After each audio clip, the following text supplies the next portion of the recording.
Hello students, welcome to SSD Educational Classes and I'm your friend Kashish Mehra and today we are going to study about class 8 Social Science History chapter number 1 जहाँ पर मैं आपको पढ़ाने वाली हूँ how when and where. तो इस पूरे वीडियो में मैं आपको वन शॉर्ट वीडियो बताने वाली हूँ जहाँ पे पूरे लेसन को हम शॉर्ट में रिवाइज करने वाले हैं कि इस लेसन में क्या बताया गया है। तो सबसे पहले देखिए यहाँ बताया गया है हाउ व्हेन एंड वेयर। तो हमें ये जानना होगा व्हेन हाउ एंड वेयर होता क्या है। अब हमारी ज़िंदगी में कई ऐसे सवाल आते हैं जब हम ऐसे क्वेश्चंस पूछते हैं व्हेन हाउ एंड वेयर, जैसे कि व्हेन यू वर बॉर्न, आपको आपकी डेट मंथ ईयर बताना होता है। वैसे अगर मैं सेकंड क्वेश्चन पूछती हूँ how did you come to know about it, तो आपको पता कैसे चलता है कि आपका बर्थ डेट कौन सी है। So you may come about to know from your parents grandparents. तो यहाँ पर आपको पता कैसे चला, ये है हमारा सेकंड क्वेश्चन हाउ। और थर्ड क्वेश्चन जो आता है वेयर, तो वेयर यू वर बॉर्न, तो आपको जो सिटी का नाम है ये आपको बताना पड़ता है वेयर। तो ये पूरा लेसन जो है वो 3 क्वेश्चंस के साथ चलता है व्हेन हाउ एंड वेयर। मतलब हमारी ज़िंदगी हो या हमारे पास्ट से अगर हम रिलेटेड कुछ देखते हैं तो कौन सी चीज़ें कब हुई, कैसे हुई, कहाँ हुई, इन सब के आंसर्स को ढूंढना ही हिस्ट्री कहते हैं। So let's see how, when and where. When we are talking about how, it means important date in the history कि कौन कौन सी डेट इंपॉर्टेंट है, पीरियडाइजेशन इन द हिस्ट्री किस पीरियड में डिवाइड किया गया है और हमें पता कैसे चला, ये भी हमारे लिए एक इंपॉर्टेंट क्वेश्चन है। वेन का मतलब होता है किस टाइम से रिलेटेड है। It means it is related with 18th century, 19th century, या अभी हम करंट ईयर से बात कर रहे हैं। तो जब हम बात करते हैं when, it means it is related with time. And third question is where. Where means about the Indian subcontinent, मतलब कि आप कहाँ से, किस रीजन से, किस एरिया से बात कर रहे हैं, मीन्स किससे रिलेटेड आप बात कर रहे हैं, वो आप कहेंगे वेयर। तो वेयर डिनोट करता है प्लेस को। How important dates are, the next topic is how important dates are. तो डेट्स, या अगर हम हिस्ट्री की बात करते हैं तो history was synonyms with date. जब भी आप हिस्ट्री का नाम सुनते हैं तो आपके सामने एक चीज़ आती है डेट्स। तो यहाँ पे हमें हर बार जब हिस्ट्री पढ़ रहे हैं तो डेट्स याद करना बहुत इंपॉर्टेंट हो जाता है। For example name the last powerful Mughal emperor. अगर हम ऐसा बोलते हैं कि मुगल एम्पर जो है वो लास्ट पावरफुल मुगल एम्पर कौन है, तो आंसर है औरंगजेब। अब अगेन डेट की बात आती है, when did he die, 1707। Where is the Aurangzeb tomb, यहाँ पर प्लेस आ रहा है, इट मीन्स नियर औरंगाबाद। तो हाउ, व्हेन, वेयर, ये क्वेश्चंस आपके सामने अगेन रिपीटेड आ रहे हैं। It means history is related with how, when and where and it is related with important dates. चलिए फ्रेंड्स, अब देखते हैं आगे कुछ हिस्ट्री के बारे में बताया है। History is about changes that occur over time. समय के हिसाब से जो जो चेंजेस हमारी सोसाइटी में आ रहे हैं, हमारी कंट्री में दिखाई दे रहे हैं, उसे हम कहते हैं history. It is all about finding out how things were in past, और किस तरीके से अभी वो चेंजेस में आ चुका है। फॉर एग्जाम्पल हमारा खान पान, हमारे ड्रेसेस सेंस, या हमारे जीने का तरीका, ये जैसे जैसे चेंज हो रहा है तो हम क्या बोलेंगे हिस्ट्री में, मीन्स पास्ट में ऐसा हुआ करता था। Again history is about process and things that happen over a period of time. अभी कैसा होता है और पहले क्या चलता था, कैसे चलता था, उससे रिलेटेड जब हम बात करते हैं, it means we are talking about history. Now you can see there are 2 pictures. तो यहाँ पर हमने आपकी ही बुक में एक इस तरीके का एग्जाम्पल दिया हुआ है जहाँ पर कुछ हिस्टोरिकल क्वेश्चंस के बारे में पूछा गया है। इट मीन्स कभी हमने कभी ऐसा सोचा है कि जब हम किसी ट्रेन में बैठे हैं तो हम जब खिड़की से बाहर देखते हैं कि ये ट्रेन, रेलवे ट्रैक्स, ट्रेन्स, ये सब कब आए थे, कब स्टार्ट हुए थे, तो हम सब कभी सोचते भी नहीं हैं। Even looking out of the window of the train you may ask yourself when were railway build and how did the people travel long distance. जब तक ये रेलवे नहीं था किस तरीके से लोग ट्रैवल करते थे, ये भी हमारे लिए एक सोचने वाला प्रश्न रहता है। And again one another example was there of Lipton tea. अब लिप्टन टी आज भी आप अगर देखते हैं तो आपको एडवर्टाइजमेंट दिखती हैं।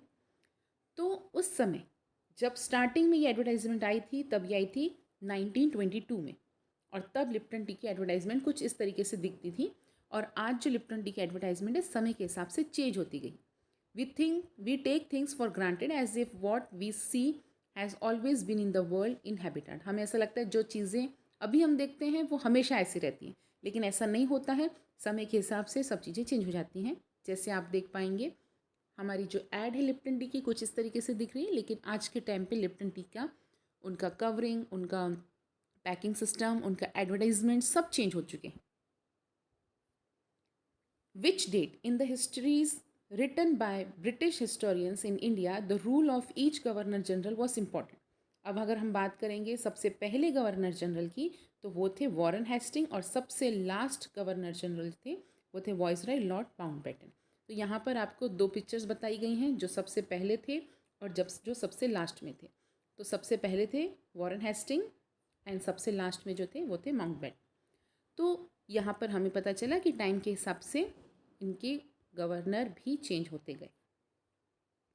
Now when we are talking about the life of British governor general become vital. Vital मतलब जब हम उनकी ज़िंदगी की तरफ देखते हैं तो वो कैसे उनका पावर बढ़ता गया। Similarly if we change focus and begin to look at the activities of different groups and classes in Indian society within the format of history of Governor General, then a new set of dates will become more important for us to know. अगर हम अपने past में ही देखते हैं, history में देखते हैं, तो हमें पता चलता है कि सिर्फ अगर हम गवर्नर जनरल के बारे में भी पढ़ना चाहें तो उधर भी हमारे पास लिस्ट ऑफ डेट्स बन जाएंगी कि फर्स्ट गवर्नर जनरल कौन था, उन्होंने क्या क्या एक्टिविटीज़ की, उन्होंने किस तरीके से कंट्री में डेवलपमेंट किया या किस तरीके से कंट्री को कंट्रोल करने की कोशिश की। तो again we are having lots of dates and when we are talking about how do we periodize, तो हमारा जो पूरा समय है किस तरीके से डिवाइड किया गया है। इन 1817 जेम्स मिल, जो कि एक स्कॉटिश इकोनॉमिक्स थे एंड पॉलिटिकल फिलोसोफर थे, उन्होंने अपनी एक बुक पब्लिश की जिसका नाम था the history of British India. अब जब मैं बात कर रही हूँ हिस्ट्री ऑफ ब्रिटिश इंडिया, उन्होंने पूरे पीरियड को 3 पार्ट में डिवाइड किया, दैट इज़ हिंदू, मुस्लिम और British. It means he has divided history into 3 part, that is Hindu, Muslim और British. Why do we try and divide history into 3 different parts और 3 periods?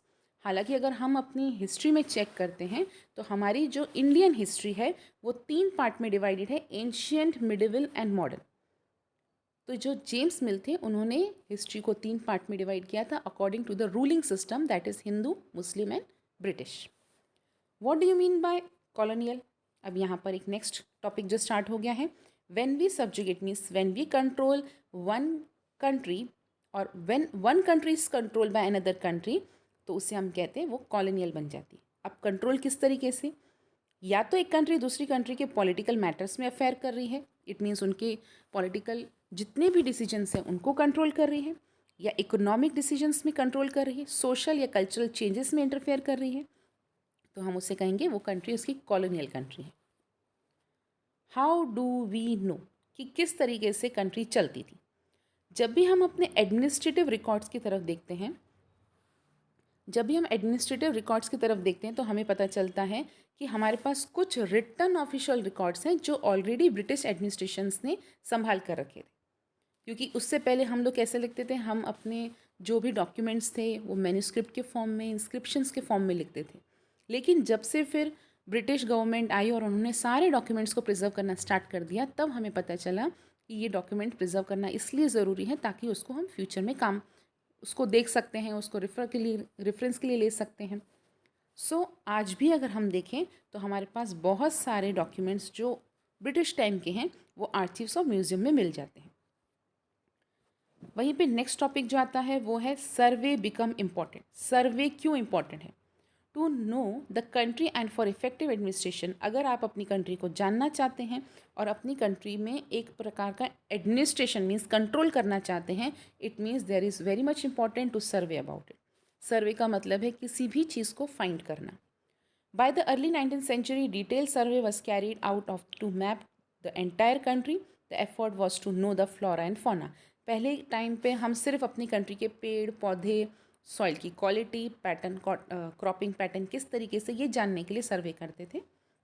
लेकिन बाद में जब ब्रिटिशर्स आए तो उन्होंने सर्वे इसलिए किया ताकि वो कंट्री को कंट्रोल कर सके और एडमिनिस्ट्रेट कर सके। For example in the 19th century एक सेंसेक्स ऑपरेशन स्टार्ट किया गया था, जिसका मतलब था कि हर 10 साल में जनगणना होगी। जनगणना का मतलब होता है पॉपुलेशन का कैलकुलेशन, कितने मेल हैं, कितने फीमेल हैं, कौन से एरिया में कितने लोग रहते हैं, जिसको हम बोलते हैं census. So it is a type of survey. What official record do not tell.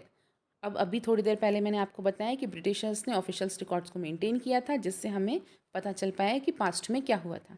लेकिन ऑफिशियल्स रिकॉर्ड में कुछ कुछ चीज़ें नहीं पता चल पाती. इट मीन्स कुछ चीज़ें ऐसी होती हैं जो पूरी तरीके से वहाँ पे नहीं बताई जाती. The history experienced and lived by the tribals and the peasants, the worker in the mines or the poor on the street. Yet this can be done when you read this book.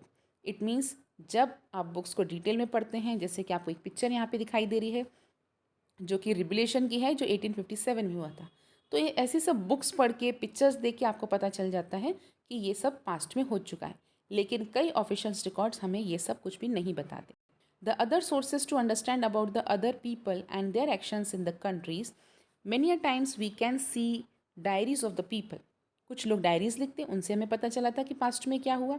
या फिर कुछ लोग जब travel करते हैं एक जगह से दूसरी जगह, तो हमें पता चलता है कि जहाँ वो पहले रहते थे वहाँ पे किस तरीके से चीज़ें चलती थी. कुछ लोगों की ऑटोबायोग्राफीज़ की वजह से हमें पता चल पाया कि पास्ट में क्या हुआ. Even popular booklet was sold in the local bazaar, newspaper, leaders, reformers, novelist and poet जो रहते थे वो अपनी पोएम्स में भी ये सब बातें लिखते थे. तो हमें पता चल गया कि ये सब पास्ट में हुआ था, जो कि ऑफिशियल रिकॉर्ड्स हमें पूरी तरीके से नहीं बताते. चलिए एक छोटा सा रिकैप लेते हैं. What is colonial? When the subjugations of one country by another leads to political, economic, social and cultural changes, we tell them as a colonial country. And who was the Warren Hastings? He was the first Governor General in India in 1773. How did the British preserve official document? तो preserve करने के हमारे पास 3 तरीके थे. Setup a record in the room, that is archives and museum, and उसको setup करके हम ऑफिशियल्स रिकॉर्ड को अच्छी तरीके से प्रिजर्व कर सकते हैं. अब ये थे हमारे पास कुछ क्वेश्चंस जो मैंने जस्ट एज अ रिवीजन के लिए आपको लिया. होप है फ्रेंड्स आपको हमारा वीडियो पसंद आया होगा. आपको अगर मेरा वीडियो पसंद आया है तो इसे लाइक कीजिए, चैनल को सब्सक्राइब कीजिए और बने रहें हमारे चैनल के साथ. Thank you.